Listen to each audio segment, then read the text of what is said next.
Atos dos Apóstolos, capítulo 1, versículo 14, a primeira parte do verso.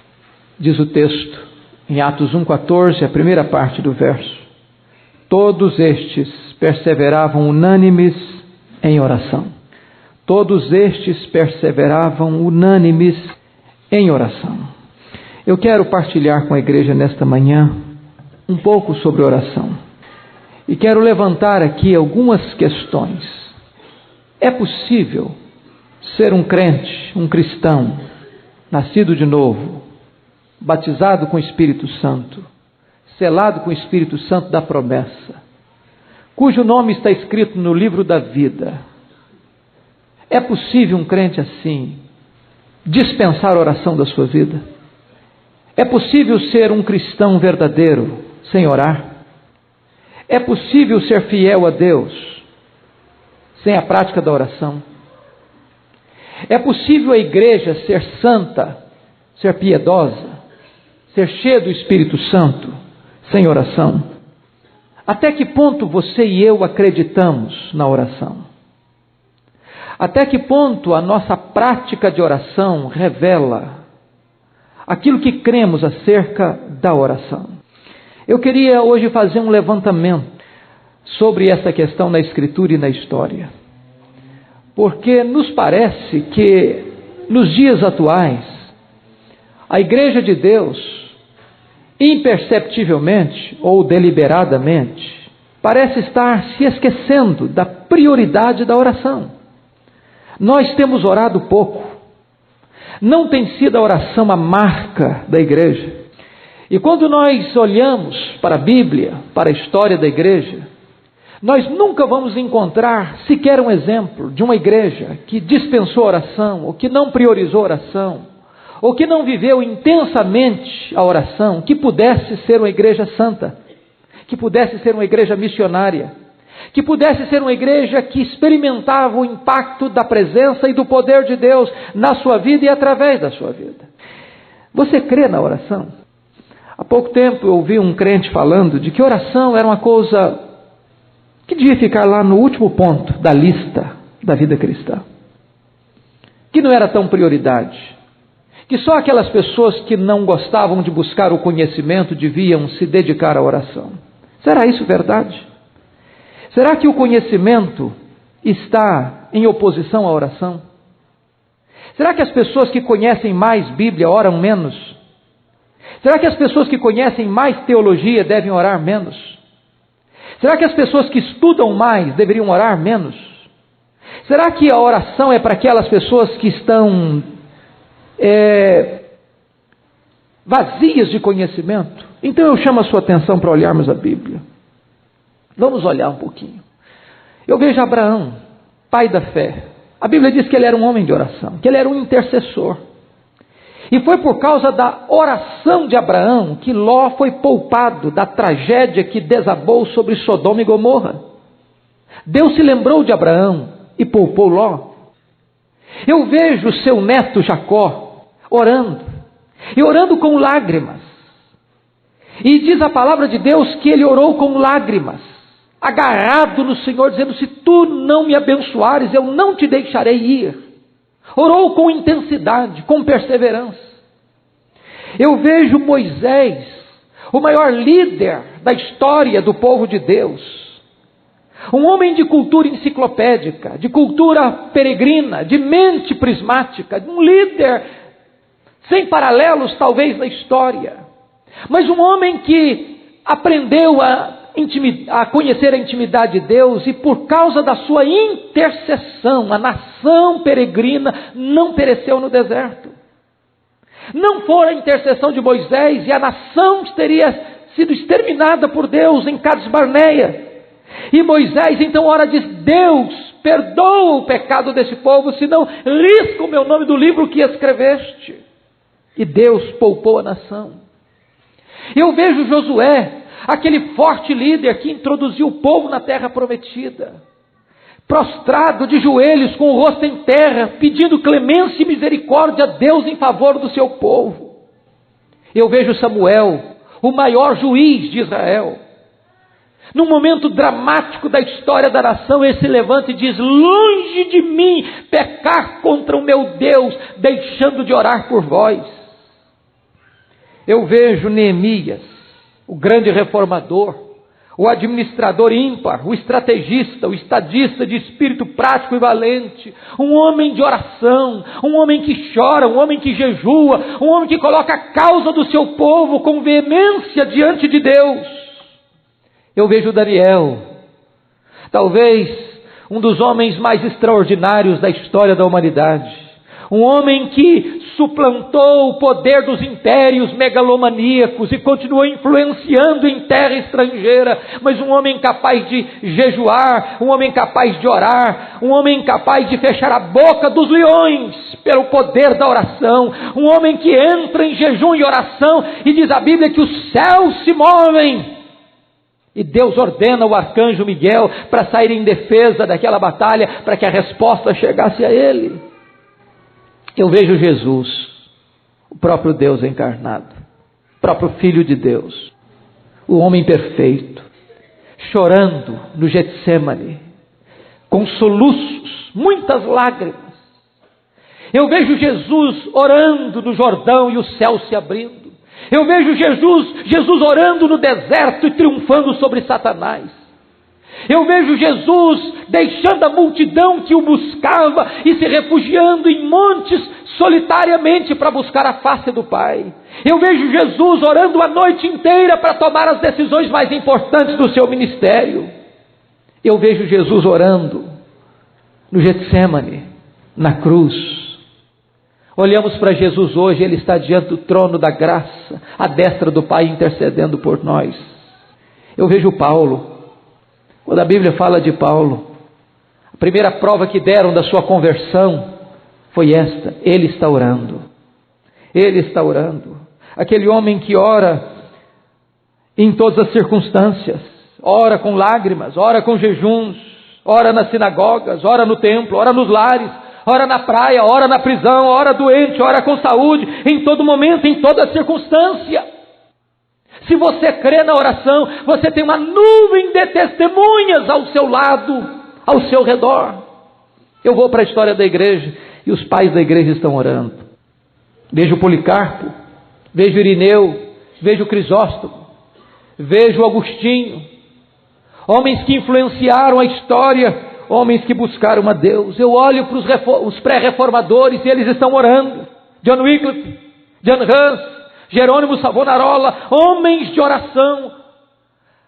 A história chega a registrar que as orações de Jerônimo Savonarola e a pregação dele foram de tal intensidade que a cidade onde ele estava foi profundamente abalada, profundamente sensibilizada, profundamente tocada pelas orações de Jerônimo Savonarola. Eu vou para os reformadores e não encontro sequer uma exceção. Lutero, Calvino, Zwinglio, John Knox eram homens de oração, ao ponto da rainha da Escócia afirmar que ela temia mais as orações de John Knox do que os exércitos da Inglaterra, ao ponto deste homem, que era um grande reformador, passar noites e noites em oração. E quando a sua esposa o vinha chamar para se alimentar, ele dizia: como eu posso comer, como eu posso me alimentar, se o meu país está perecendo? E ele orava em lágrimas, dizendo: Senhor, dá-me a Escócia para Jesus, senão eu morro. Este homem viu talvez um dos maiores milagres da história através da oração e da pregação. Quando ele volta para a Escócia em 1559, a Escócia era um país dominado pelo catolicismo romano, e em 1560, anos depois, o parlamento já tinha adotado o presbiterianismo como religião daquele país, pela influência poderosa de Knox, pelas suas orações e pregação fervorosa. Eu olho para os puritanos e eles são homens de oração, os gigantes da intelectualidade, da piedade, talvez aqueles que alcançaram o ponto mais alto da intelectualidade teológica e da piedade espiritual, como John Owen, como Richard Baxter, homens que passavam noites em oração. Eu olho para os avivalistas e eles são homens de oração, todos eles. Wesley, Whitefield, Jonathan Edwards, Charles Finney, Dwight Lyman Moody, Torrey, Evan Roberts e tantos outros que Deus levantou. Eu olho para os missionários e todos eles foram homens que marcaram a história pela oração. William Carey, Hudson Taylor, David Brainerd, Carlos Studd, John Hyde e tantos outros que engrossaram as fileiras desses intercessores. Meus irmãos, eu estou seguro, estou certo, de que sem oração não há cristianismo bíblico. Sem oração não há crente forte. Sem oração não há igreja santa. Sem oração não há igreja que experimente o poder de Deus para uma vida piedosa e para o crescimento numérico. O texto que lemos nos fala que a igreja cristã nasceu numa reunião de oração. A igreja cristã nasceu numa reunião de oração. Todos perseveravam unânimes em oração. Aqueles crentes, 120 crentes que se reuniram no cenáculo, entendiam uma coisa: que a oração não era apenas para um grupo de intercessão, que a oração não era apenas para os mais espirituais, ou que a oração não era para aquele grupo que não era tanto dado ao estudo, ao conhecimento, e então deviam se dedicar à oração. Todos eles, os apóstolos, as mulheres, Maria, seus filhos, todos aqueles cristãos se reuniram, todos. Ninguém podia faltar, ninguém podia estar ausente. Era um esforço conjunto, era uma intensidade de alma derramada, e diz a palavra de Deus que eles perseveraram. E somos informados de que eles ficaram ali 10 dias, orando, perseverando, e diz o texto que unanimemente oravam.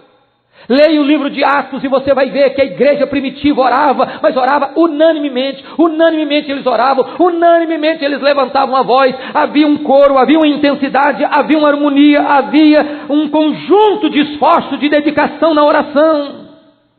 Quando essa igreja orava, a casa tremia, as portas das prisões se abriam, os enfermos eram curados, os endemoniados eram libertos, os incrédulos eram convertidos.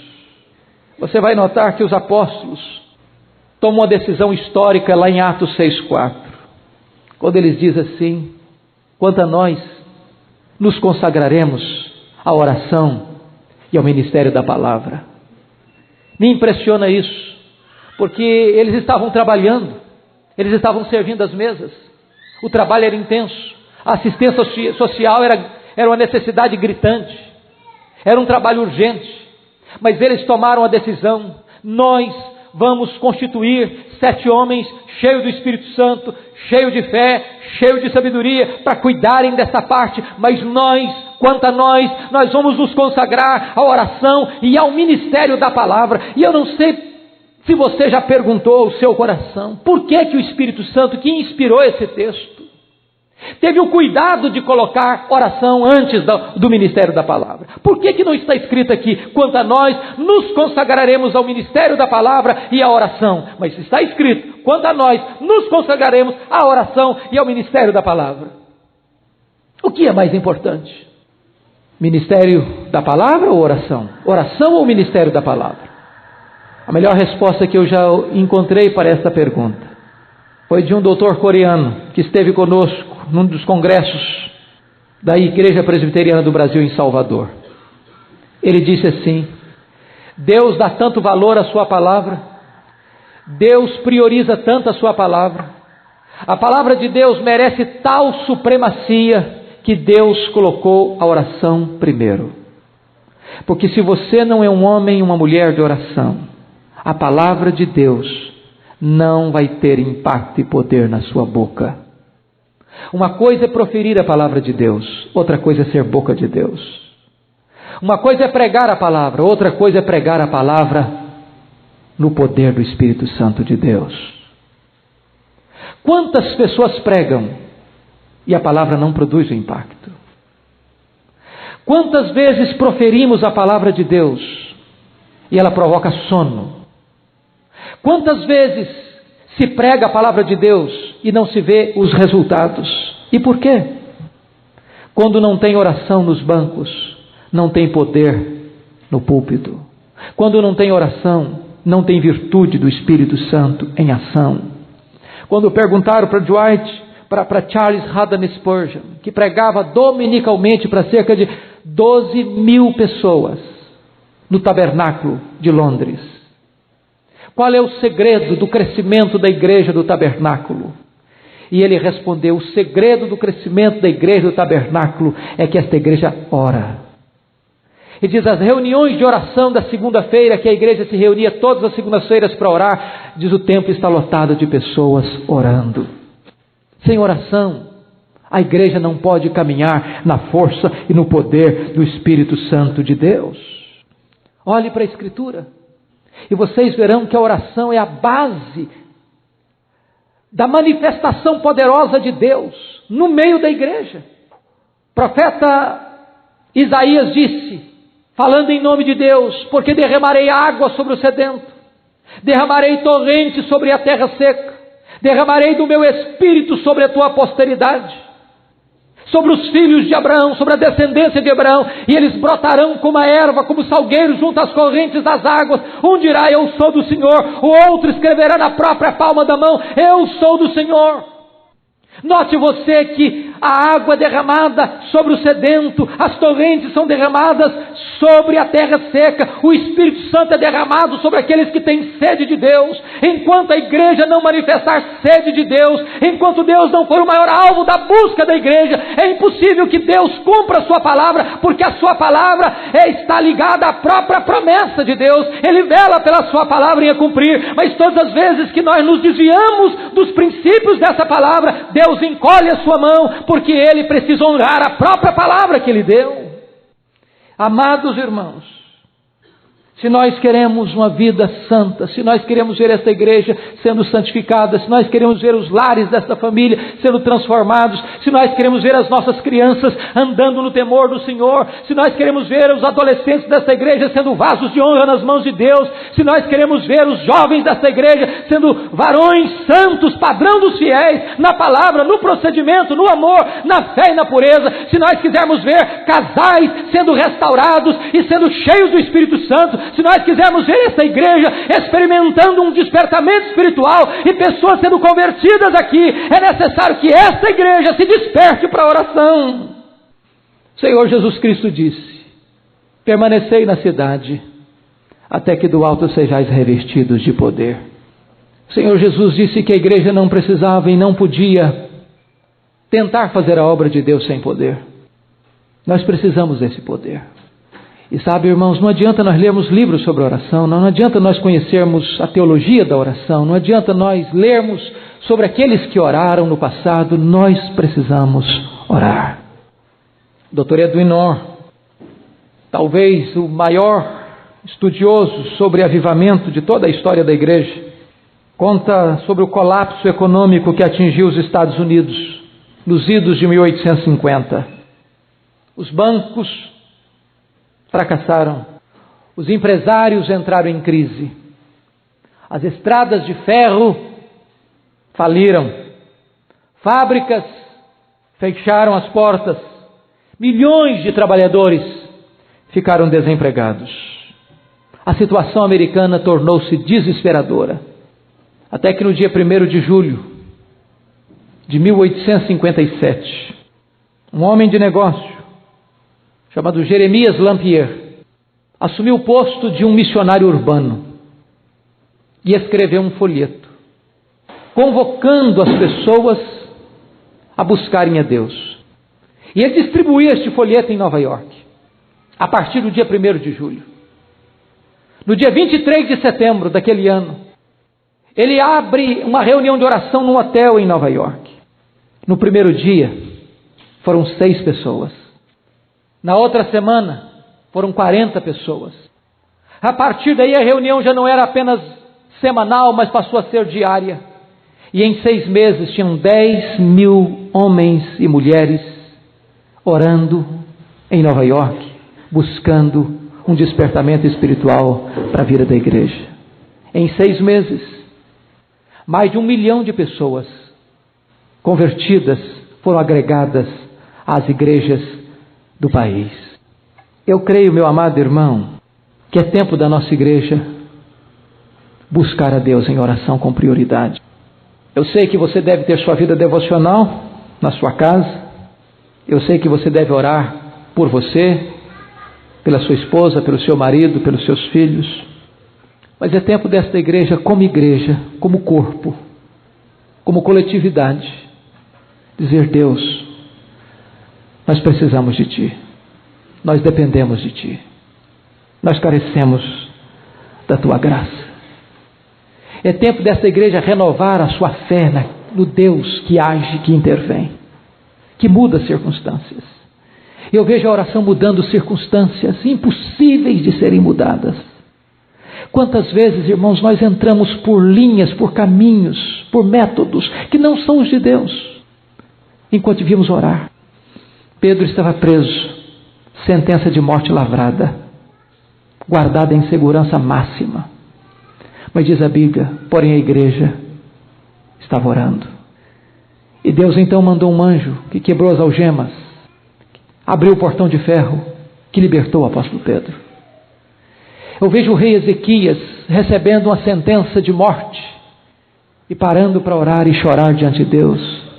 E Deus reverte aquela sentença e cura-o daquela enfermidade. Eu vejo Moisés com as mãos estendidas. E enquanto as mãos estendidas estavam em oração, o povo de Deus prevalecia na batalha lá no campo. Quando as mãos de Moisés descaíam, o inimigo prevalecia lá no campo. Até quando nós vamos lutar com armas carnais para tratar das questões da nossa vida, da nossa casa, da nossa família, da vida da igreja? Eu vejo a oração como um instrumento de Deus para nos capacitar para enfrentar as horas mais amargas da vida. Quantas vezes nós passamos pela crise, pelo vale, e usamos outros meios e outros métodos e deixamos de buscar o Deus vivo que pode reverter a situação. A Bíblia diz: invoca-me no dia da angústia, eu te livrarei e tu me glorificarás. Eu quero conclamar a igreja a orar, a ser uma igreja de oração. Se esta igreja tem uma marca de ser fiel à doutrina, e eu louvo a Deus por isso, eu penso que falta a esta igreja mais empenho na oração. Está existindo um desequilíbrio na vida da igreja. Nós não podemos apenas ter zelo por uma área e ter desprezo pela outra. Às vezes, irmãos, é preocupante nós termos uma vigília de oração na igreja e não termos 10% da igreja numa vigília de oração, que acontece uma vez por mês. Por que será? Será que não cremos na oração? Será que não é prioridade a oração? É preocupante esta igreja ter uma reunião de oração semanal pela manhã e não termos aqui 5% da igreja. Por que será? E eu não estou entrando nem naqueles que não podem vir. Eu sei que uma série de irmãos não podem vir. Muitos estudam, outros começam cedo no trabalho. Mas por que será que aqueles que podem não vêm? Até que ponto nós queremos mesmo que Deus intervenha na nossa vida? Eu quero convidar você a curvar sua fronte. Nós vamos orar. Meu amado, eu quero te pedir em nome de Jesus que você nesta manhã avalie a sua vida. Você é um homem de oração? Você é uma mulher de oração? Será que as pessoas podiam falar a seu respeito como falaram de Saulo? Ele é uma pessoa convertida, ele está orando. Olha para ele está orando. Você tem orado pela sua vida, pela sua família, pela sua igreja? Você crê no poder da oração? Se você crê e ora, uma nuvem de testemunhas acompanham você. Os patriarcas, os profetas, os reis, os apóstolos, os pais da igreja, os reformadores, os avivalistas, os missionários. Deus sustenta a nossa vida e aqueça o nosso coração, Senhor. Assim como Samuel orou, nós queremos também orar nesta manhã, longe de nós pecarmos contra Ti, deixando de orar pelo Teu povo. Meu Deus, derrama sobre a Tua igreja nesta manhã o espírito de súplicas e dá-nos, Deus, fome do eterno, necessidade de estar na Tua presença, prazer e deleite na oração. Ah, Senhor, move e inclina o coração de cada um de nós para Te buscarmos em primeiro lugar. Ensina-nos a depender mais dos Teus recursos do que dos nossos, e a saber que és Tu quem edifica a igreja. És Tu quem acrescenta à igreja dia a dia os que vão sendo salvos. Então, Deus, leva-nos à oração, para vermos mais do mover da Tua mão, no meio da Tua igreja e através da Tua igreja. Faz isso, Senhor, para a Tua própria glória, em nome de Jesus. Amém. Amém.